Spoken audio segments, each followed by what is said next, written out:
Okay, this is huge. Earlier today, CD Projekt Red had a new stream for Cyberpunk 2077. During this, they gave us a special Edge Runners episode of Night City Wire and actually followed it up with a Red stream. A couple of weeks ago, I was talking about how I think some of the best days of Cyberpunk were behind them when it comes to patches and updates, but now, following this stream, I am basically as hyped as I've ever been for this game. The future of Cyberpunk looks incredibly promising, and not even for just one reason, but for a whole variety of reasons. Patch 1.6 has been announced and it actually released earlier today. It's about a 12GB update on GOG for PC users and roughly 40GB for consoles. And although we will look somewhat at that in this video, I think the much larger news is all of the other things they talked about. The bombshell news that official mod support is coming and actually here for Cyberpunk 2077, a first look at the expansion for this game, and even they announced that support for last-gen consoles is being dropped. And as a result of that, some of the future updates will have some of those highly requested and really just the biggest new features yet. So let's first take a look at this new expansion trailer. And we now know the name of the first Cyberpunk expansion is going to be Cyberpunk 2077 Phantom Liberty. This trailer is epic, it is incredibly well done, and really just a first look or tease at this expansion overall. It does a great job at getting you hyped, but one of the pretty interesting things about this is we know pretty much everything about this first expansion, because CD Projekt Red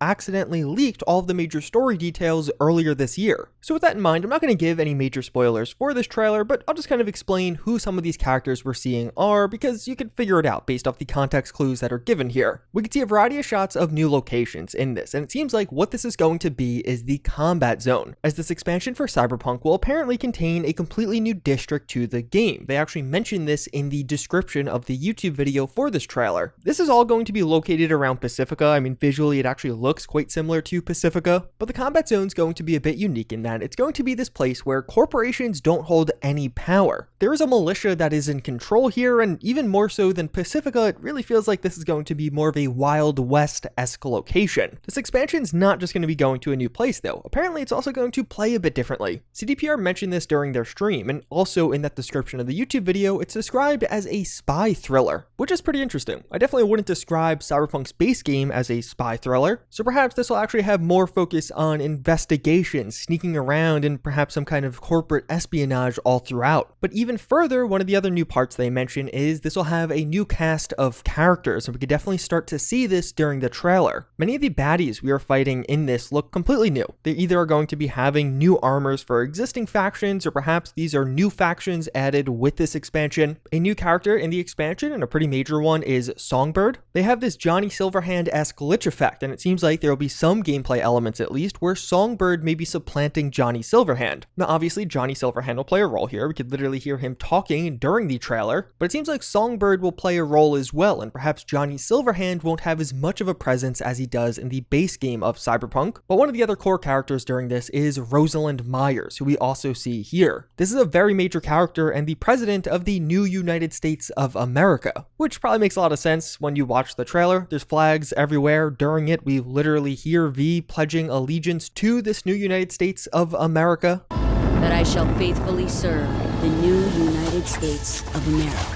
Which does imply I'll be teaming up with Rosalind, as she is the leader of that faction, and it overall seems like what they're showing in this trailer is the early side of this expansion. We're kind of just getting a rough look at how things will begin and some of the new locations we'll go to, but it also looks quite chaotic. There's been some speculation that perhaps another corporate war will break out here, even a more government versus corporation war, which could be relevant, as Rosalind was the former CEO of Militech. And of course, it seems like this will be one of those things where the expansion takes place before the ending of the game, based on the fact that there is Johnny, but then also V. The trailer overall ends with a 2023 release date, and we actually already knew that. I'm kind of surprised they didn't give us a concrete month, but maybe they did, or at least a tease at a month, because as the 2023 fades away, that second 2 fades away notably slower than everything else. And there's even a moment where you're left with just that 1-2 being visible, which makes me wonder if they're alluding to a February release date, with February being the second month. Now, I could definitely just be reading too much into that, but it seems deliberate here that the 2 stays a bit longer than all of the other numbers. It's not a consistent fade among all of them, and considering they are starting marketing all the way in September, February's 5 months away. That's a decent window of time before the expansion would even be coming out. Overall, I'm pretty curious to see what happens with this expansion. Everything everything seems to point to this being the one and only expansion for Cyberpunk, and it definitely seems like it's going to be a bit more of a unique one, like a serious content addition to this game with a lot of story content, but likely a lot of just other content in this new explorable area. But of course, the other major announcement to come via all of this is that Cyberpunk 2077 is getting official mod tools. And these are actually already available. You can download Red Mod right now, which is going to be the name of these new mod tools. It's described as a free DLC for Cyberpunk, and the way you actually download it is by going on Steam or GOG and just downloading it as a free option. But there is a full-fledged modding tools website with documentation, as well as a bunch of documentation to actually download. And this is a pretty interesting one, because it's not as simple as just, oh, okay, now Cyberpunk is incredibly moddable. There's still limitations, but this does make a lot of things possible. So although Red Mod can work on its own, the way most people will probably use this is via the integration to existing tools, that with WovenKit. WovenKit is the community-made mod tool for Cyberpunk, but the developers of it actually got hired, so it was community-made. Now it's officially maintained by those people that now work for CDPR, and it's the same people, the people to make WovenKit, who are actually making Red Mod. So for the people trying to test this out, you're probably going to want to get WovenKit, and then Red Mod will integrate into that. But I think it's very important to clarify what these modding tools actually are. We do not have full modding tools on the level of Bethesda mods, like what they have with Creation Kit. What Red Mod is really doing is allowing modders more access to Cyberpunk 2077 in a simpler way. A bunch of the mods we have right now were done using workarounds and really hacky conversions, because you're dealing with proprietary file types. You don't actually have the source code to access them fully. Red Mod will make it so the process of dealing with these proprietary files is going to be far simpler, and even makes things like animation mods a much more realistic possibility with a simple Blender tie-in. So modding is now easier than ever, and as a result, we're going to get more complex mods that are easier to create, and things like animation mods or texture mods are going to be available probably at an unprecedented degree after the release of these tools. But it's not giving you access to everything. Things like quest mods are still very difficult to implement, or basically impossible to implement into Cyberpunk 2077. These are not modding tools that are going to have full-on custom quests integrated into the game. We're just not quite at that level yet. We may never get there. Although they do describe how these tools will be updated, so we'll have to see how things continue to evolve in the future. And it's not even just that. It also implements a load order of sorts, which makes modding the game a lot simpler. Certain mods will now be able to take priority, so it should reduce the bugginess of mod interactions. So overall, this is a good thing, a massive step in the right direction for modding and just a lot more moddability for Cyberpunk. But how big that impact really is and how many additional mods are made possible by these tools, we don't really know yet. It's not entirely clear. People have to dig into them and see what they can do. But at the very least, what this does do is make Cyberpunk modding simpler and easier and a lot more accessible, which means more complex mods on the way and probably just more people modding the game than there were previously. I know personally of a couple of people who weren't really interested in modding Cyberpunk, but with the release of these tools are now taking an interest in it. Although one of the other important things to note is the new update does break many of the existing mods, and this transitionary stage with how modding will be done with Cyberpunk will likely yield a bit more downtime for some of your favorite mods. It may take a bit more time to get them working with the new functionality added by Red Mod. And at least as of right now, mods for Cyberpunk will only be available with the PC version of the game. So if you are a console player, it could be a great time to pick this up. And if you want to, you could use my affiliate code for GOG down below to get Cyberpunk on PC, and I'll get a bit of a kickback. But speaking of consoles, some consoles are also getting cut off now. One of the other major reveals made during the stream was how patch 1.6, the one that came out earlier today, would be the last major update coming to PS4 and Xbox One. There would still be smaller updates bringing things like bug fixes or optimizations, but the big new features that they also mention here will not be coming to the older consoles. And some of the new upcoming features they mention are a full police system rework, the ability to shoot from cars and vehicle combat in general. There will be a new gameplay loop for Melee. They're making more cyberware feeling cyberware, and there'll be further perk tree revisions and changes. To me, this is incredibly exciting and honestly completely surprising. On their last earnings call, CDPR said that after patch 1.6, support for the game would continue but gradually shift over to new games, which to me made it seem like patch 1.6 would be the last hurrah, the last big update for this game, but seemingly on the horizon, we still are getting a police rework, vehicle combat, and a lot of other highly requested features. There are definitely some major updates on the horizon. Cyberpunk is far from dead right now. I don't know, for some players this is definitely going to be a bummer if you haven't gotten a next-gen console or don't have Cyberpunk on PC. It seems like this is definitely going to be a necessary evil. For the overall health of the game going forward, the old consoles that were holding things back just need to be abandoned, and I honestly haven't seen that much pushback or frustration around this. I've seen a lot of people very happy with this decision. Although one of the interesting parts about all of this is one thing that wasn't revealed or even really mentioned is New Game Plus. Many people, including me, thought this was coming. I thought they actually teased it during this initial trailer. Obviously they weren't teasing New Game Plus. And one of the developers took to Twitter to describe how adding New Game Plus would actually be very difficult. I'll link to the tweets down below, and this isn't inherently saying that it's never coming or not going to come, just that it'd be difficult, and it definitely seems like it's not on the immediate horizon. I don't think the next update will necessarily have New Game Plus. But then the other major thing announced during all of this is a new patch for Cyberpunk 2077 with patch 1.6, which you can download and play right now. Honestly, the patch itself for me was one of the least exciting parts of this stream overall. Definitely has some cool new features, but a lot of the other things they announced were just more exciting. I'm going to be doing a proper deep dive video on the patch in the next couple of days. There's a lot of secrets to uncover here. They even describe some of them during the stream, but it's just a broad overview if you're going to update the game and jump into it. The patch will have a quest tie-in to the Cyberpunk Edgerunner series. There'll be a new quest you could do in game. You'll be able to get a variety of new items, and apparently some of these are hidden or not handed to you. You'll have to find them, and they actually have this pretty cool thing where there's going to be hints or clues during the show. So if you watch the Cyberpunk Edgerunner series, then you notice, oh, that item was placed there. You could go to that place in Night City in Cyberpunk 2077 and find that item there. Now, naturally, people will probably just start stumbling upon these things as they play the game, but I still thought that was a pretty cool tie-in. Even beyond that, there's going to be a ton of new weapons added. There's going to be 5 new ranged weapons as well as 6 melee weapons added to the game. Some of these new weapons you'll just get by playing the game naturally. They'll pop up in the world. Other ones are added in by new gigs as rewards for those gigs. They reworked some of the older weapons, like the O5 sniper in particular is now going to have a much larger explosive shot. This thing basically became a sniper rifle missile launcher, which is pretty epic. They have reworked some of the perks to make a poison playstyle more viable. You can actually place nibbles down in photo mode now, as well as you have the ability to edit some of your character's physical attributes at the Ripper Dock. Previously, you could edit things like your hair and makeup in a mirror, but now you could edit some more fundamental parts of your body at a Ripper Dock. And the big new addition is a wardrobe system, which is really going to be transmog. You'll now be able to change your outfit appearance without editing your armor stats. So you could have the benefits of the best armors without actually having to have the appearance of those best armors. There's going to be new wardrobes in all of your apartments. It kind of gives you a new reason to go to your apartment, and you'll have different slots of outfits you can choose from and swap between. There's also some benefits for console users. There's going to be a special new performance mode on the Xbox Series S, so you could play at 60 FPS if you want to, and cross progression has been implemented. So you could actually do cloud saving, save your game on PC, hop over to your Xbox and load up the game and just continue playing at that same point. Both of those features are complete surprises and honestly pretty awesome. The Series S performance mode in particular is kind of a huge thing. I would almost always prefer to play with 60 FPS over 30, even if there's a visual downgrade. And one of the final new or surprise features is Road Race. You can now play Road Race in Cyberpunk or even on your phone. You can play it in Cyberpunk by going to an arcade or just download the app on your phone, and you basically get this little cool mini game. You'll try and make it as far as you can and try and get a high score, and if you do get a particularly high score in Cyberpunk, you'll actually get some rewards in game. The game developer will contact you in game, and you could get some special things if you make it far enough. Those were some of the major things. I'm going to have a full video covering all of this. There's a lot of secrets to uncover, and they even hint at how there's some new clues around the FF06B5 mystery or even the ARG with this update. But yeah, that's a recap of some of the big news and events to happen around Cyberpunk now, and really one of the big reasons as to why I am very excited for this game's future. If you want to keep up to date with the game overall, what's going on with this update, or even some of the incredible new mods that are probably about to come out, you can get subscribed because I'll be covering all of that. Otherwise, as always, again, I thank you all for watching. I hope you enjoyed this one, and I hope to see you all next time. Later.